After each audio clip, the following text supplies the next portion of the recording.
Dami ajjechaan hamilee nu cabsee karaa nun deebisu. Guyyaa bilisummaa dhiigaa namaan ibsu falmata lakkisu. Dami ajjechaan hamilee nu cabsee karaa nun deebisu. Guyyaa bilisummaa dhiigaa namaan ibsu. Korma walitti qala. Kormi keenya immoo akka bookisee tirniidhaa keessaa rabbiin si baase. Kanaaf immoo Hajji Jawaar immoo korma kana qopheessee isin eege. Kormi kun hunda keessanii kun kafalaa akka ta'u korma kana halaalfattan jechuudha.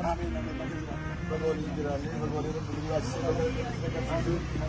hawwiin bilisummaa abdiin bilisummaa tirimmoo rabbi fiixa isin haa baasu. Akkuma keessanitti haa ameen.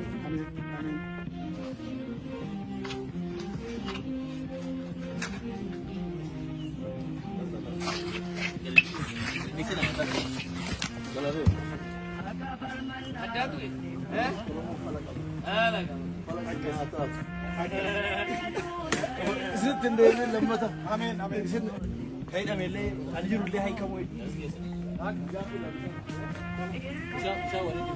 Yaa Rabbi nu moosisi nu wala boomsi.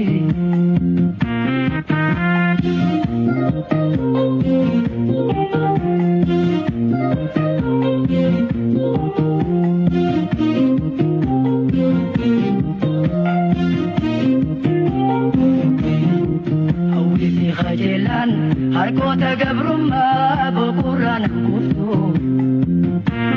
Qabsaa'utti citee chaphee itti baqee lubbuu.